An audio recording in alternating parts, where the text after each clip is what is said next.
പേരിൽ പ്രതിപക്ഷ നേതാവ് രാഹുൽ ഗാന്ധിക്കെതിരെ വീണ്ടും കേസ്. ഇന്ത്യൻ ഭരണകൂടത്തിനെതിരായി പോരാടുകയാണെന്ന പരാമർശത്തിൽ എഫ്ഐആർ ഇട്ടു. അസമിലെ ഗുവാഹത്തിയിലെ പാൻ ബസാർ പോലീസ് സ്റ്റേഷനാണ് കേസെടുത്തിരിക്കുന്നത്.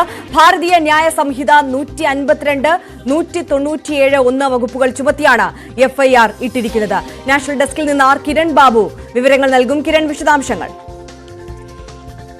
രാഹുൽ ഗാന്ധിയെ പ്രസംഗത്തിലെ പരാമർശത്തിന്റെ പേരിൽ കേസ് മുമ്പും എടുത്തിരിക്കുകയും അദ്ദേഹത്തിന്റെ MP സ്ഥാനത്തിനടക്കം അയോഗ്യതയൊക്കെ ഉണ്ടായിരുന്നു.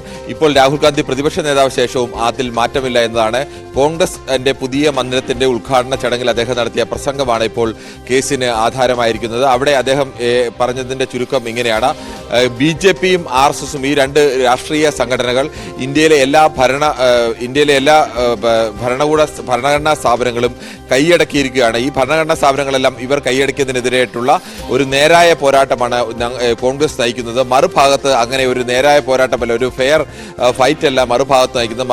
അതുകൊണ്ട് തന്നെ BJPക്കും RSSനും ഇന്ത്യൻ ഭരണകൂടത്തിനുമെതിരായ പോരാട്ടമാണ് നമ്മൾ ഇപ്പോൾ നയിക്കുന്നത്.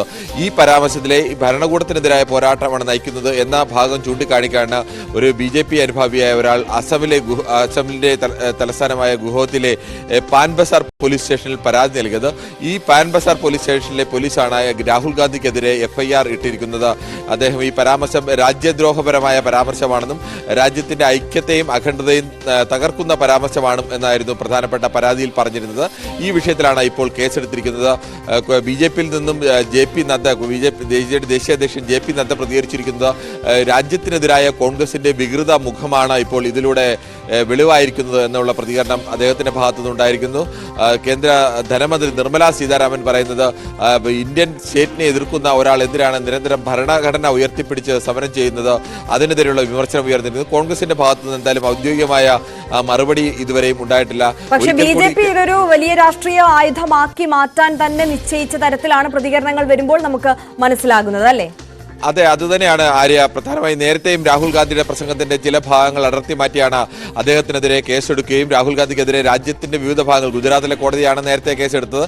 രാജ്യത്തിന്റെ വിവിധ ഭാഗങ്ങളിലെ കോടതിയിൽ ആർക്കും ഒരു പ്രസംഗത്തിന്റെ പേരിൽ ഞാൻ ഇന്ന സംസ്ഥാനത്ത് നിന്നാണ് കേട്ടത്, അതുകൊണ്ട് എനിക്ക് ആ സംസ്ഥാനത്ത് കേസ് കൊടുക്കാനുള്ള അവകാശമുണ്ട്, അങ്ങനെ ഇന്ത്യയിൽ ഉണ്ടായിരുന്ന ഒരു പതിവ് തെറ്റിച്ചുകൊണ്ടാണ് അത്തരം കേസുകളൊക്കെ വരികയും രാഹുൽ ഗാന്ധിയെ MP സ്ഥാനത്ത് നിന്ന് ഒരു വേള അയോഗ്യനാക്കുകയും ഒക്കെ ചെയ്തിരുന്നു. പിന്നീടാണ് കേസിൽ അദ്ദേഹത്തിന്റെ ആ വിധിയൊക്കെ മാറ്റമുണ്ടായത്. വയനാട് ഉപതെരഞ്ഞെടുപ്പ് ഉണ്ടാകുമോ എന്നുള്ള സാഹചര്യം ഒക്കെ നേരത്തെ ഉണ്ടായതൊക്കെ നമുക്കറിയാവുന്ന സാഹചര്യമാണ്. സമാനമായ രീതിയിലാണ് പ്രതിപക്ഷ നേതാവായ ശേഷവും അദ്ദേഹം നടത്തിയ ഒരു പ്രസംഗത്തിൽ നിന്ന് ഒരു ഭാഗം അടർത്തിയെടുത്ത് ഒരു ഗുവാഹത്തിയിലെ ഒരു പോലീസ് സ്റ്റേഷനിലേക്ക് ഒരാൾ പരാതി നൽകുന്നു.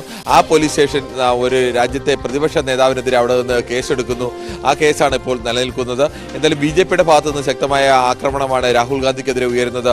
രാഹുൽ ഗാന്ധി രാജ്യവിരുദ്ധനാണ് എന്നുള്ള രീതിയിൽ കോൺഗ്രസ് രാജ്യവിരുദ്ധമാണ്, അതുകൊണ്ട് അതിന്റെ വികൃത മുഖമാണ് പുറത്തു വരുന്നതെന്ന് JP നദ്ദയെ പോലെ BJPയുടെ ഏറ്റവും പ്രധാനപ്പെട്ട നേതാവ് പ്രതികരിക്കുന്നു.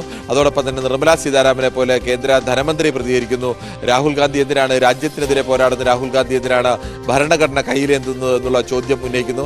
എന്തായാലും വരും ദിവസങ്ങളിൽ ഇത് പ്രധാനപ്പെട്ട ഒരു വിവാദമായും നിയമ പോരാട്ടമായും ഒക്കെ മാറാൻ സാധ്യതയുള്ള ഒന്നാണ്. തീർച്ചയായും കിരൺ ബാബുവാണ് വിവരങ്ങൾ നൽകിയത്. എന്തായാലും പ്രസംഗത്തിന്റെ പേരിൽ വീണ്ടും രാഹുൽ ഗാന്ധിക്ക് നേരെ കേസ് വന്നിരിക്കുന്നു.